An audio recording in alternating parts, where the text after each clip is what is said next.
Good morning, Facebook family and friends and YouTube subscribers. Today is Tuesday, July 21st, 2015. This has been a long, hot summer here in Atlanta. I was talking to one of the young guys I train at the gym. He's about 25, 26 years of age. And he has a group of friends that he hangs with, and I've been there. He has a group of friends that he likes and admires, but there's so much drama in their friendships that it almost makes you wonder if they're truly friends with one another.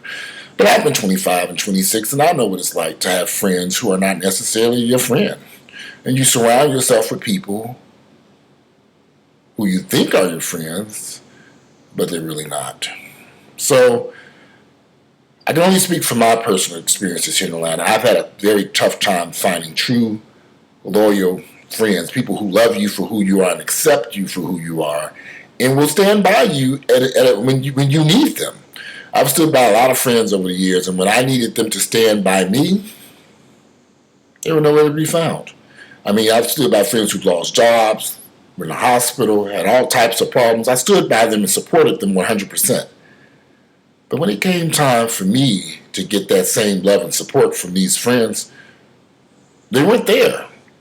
And not only were they not there, they actually went behind my back and made some very vicious comments, actually almost laughing about the situation, whatever the situation might have been that I was in. So it's been very complicated for me to push friendships here in Atlanta because you've got an element of jealousy and hate that's so out of control here. I can't get jealous and hate someone because they bought a house or a car, or they're doing well in their job, they got a raise or a promotion at work. But I have seen so many guys here in Atlanta whose hearts are so filled with jealousy and hate and envy that they can't be happy for their friends who are having success in their lives. I've seen it with the friends that I had. Whenever I was having success, they weren't happy for me. They were happy that I was having a somewhat decent, successful relationship. But I was young and stupid. Now I'm 45 years of age. I got maybe one or two friends, one or two. And to be honest with you, those one or two friends I got, they've never even been over here where we live at now. I don't have anybody come over to this house. I don't have anybody interfere in my life. You don't come here. I come to you. You want to hang out? I'll go hang out with you. I don't let anybody into my home. 20 years ago, I let everybody into my home, everybody into my life. Huge mistake. So I had to learn the hard way. And I have to say this, my mother was warning me for years, everybody's not your friend, Walter. And she was 1,000% correct. But I had to learn the hard way.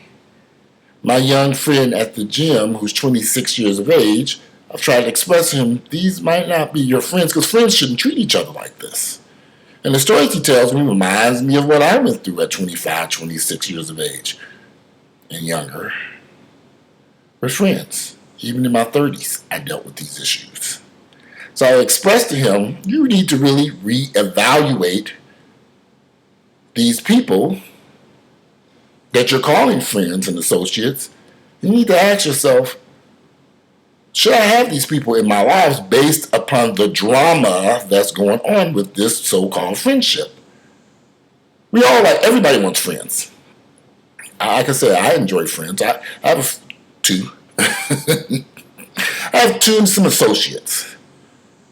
But I know my limitations when it comes to how far I will go with these friends. I don't loan money. Loaning money is a disaster when it comes to friendship. Don't ask me for no money. And I won't ask you for no money. Unless it's an absolute emergency.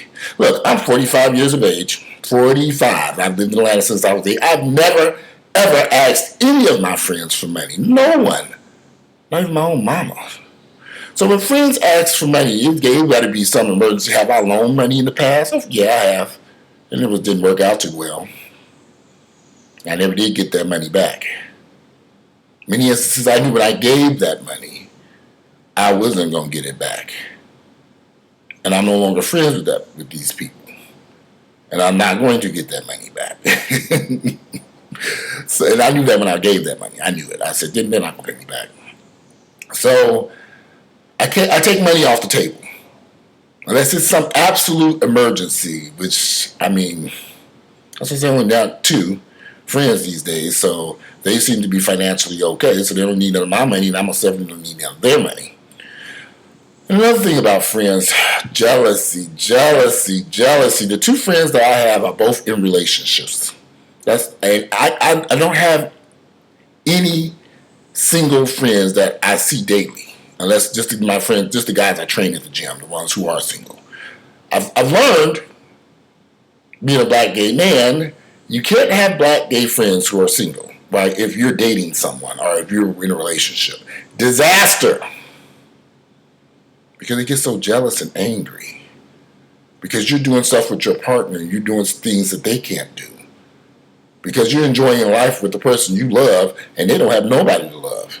And they're going to create a whole lot of attempt to, and can create a lot of conflict in your relationship. I have seen this with these own 2 eyeballs. Not just friends, I've also seen family members participate in the same behavior. Family members will attempt to tear a relationship apart if, for whatever, jealousy, envy, hate. It's sad. So I was telling my young friend, I said, look, you need to surround yourself with people who love you and accept you for who you are. That you can trust and they trust you. And they're loyal. There should be no backstabbing. There should be no conversations behind your back. No one should be saying anything negative behind you unless they come. If they have something to say to you, they need to be man enough to say it to your face. If you hear your friends making comments behind your back and this gets back to you, and it will get back to you, something's wrong there. Because they should be able to step to you and say, this is how I feel about what took place with whatever the problem may be. But if you have a friend who doesn't feel man enough to step to you and discuss what's on his mind, and goes behind your back and backstabs you and says vicious things about you, and you didn't even know that you all had a problem. Because I've been down this path. I had a lot of friends I thought were my friends. I thought they loved and had respect and were loyal to me. And I was wrong. And I would hear these stories about people saying stuff. And I was so young, I would ignore these stories. That was a mistake. If somebody comes to you and say, well, you know, Johnny Blue said blah, blah, blah, blah, blah, and you say, well, Johnny Blue, why would Johnny say this about me? That raises a red flag about Johnny Blue being your damn best friend. A best friend should be loyal to you under any circumstances. They should be able to, if they have a problem with you, they need to step to you and say something, not behind your back. That means that this person is not your friend. A lot of people, and I'm being very honest with you, a lot of people wanted to be friends with me because I had a bunch of material stuff. I had a bank full of money, had nice cars and houses. And so these people they just wanted to be around this bullshit, this material stuff that was no big deal to me, but to them it meant something. And then I was kind of popular. I'd have parties and all these thousands of people would show up at my home to eat up my food, swim in the pool, and talk about me badly when they left. Me and Earl laugh sometimes about the story of people still literally sitting in our kitchen talking about us badly in our home at a party we had, and people walked in and heard them saying, well, why are you here if you don't like Walter? Why y'all here? Leave. You sitting up in his house, in his kitchen, talking about him. And see, the new Walter would walk into that kitchen and clean that motherfucker out and kick every nigga out that back door and put my foot up their ass on the way out. I've learned you can't be nice to people who are not being nice to you. You can't be friends to people who are not being your friend. Sometimes you got to put your foot down and say, enough of the bullshit. Get the fuck out of my life. Some people don't deserve to be in your life. They don't deserve a front row seat. They don't deserve to be in the building at all. Get rid of them. Because all they're going to do is make your life miserable and make your life into a life of hell. Putting your business on the street, trying to hurt and harm you. I could tell you all, I could literally sit here and tell 1,000 stories about what my friends did to me. That's why I only have 2 now. There's 2. Oh, and my little doggies here. But they're more like my children. Be careful of the people you allow in your life. Look for friends who are loyal to you. I'm a very loyal person. I don't talk about my friends. I never have.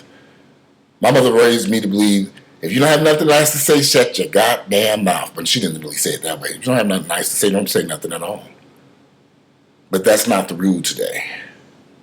I don't talk about my friends. Even if there are things, if I have something to say to them, I step to them and say, this is how I feel about this. As respectfully, I'm a man, not a child. That's why these are my two good friends, and we get along great because we communicate with each other. And we like each other, and we're loyal to each other. That's what friends are for. That's just my opinion on things. Don't surround yourself with people who don't know how to be loyal and respect and love you, but they claim to be but they want to be your friend. If you like my videos, please click like, share them with family members and friends and associates. These videos are educational and help us to get through the world that we live in today. And if you don't like my friends, unfortunately, I have to begin adding this little tagline on there. You can kiss my black ass. That's how I feel. That's just how I feel today. Anyway, today is Tuesday. It's a hot summer day out there. Get out there and enjoy life. I know I am. Bye.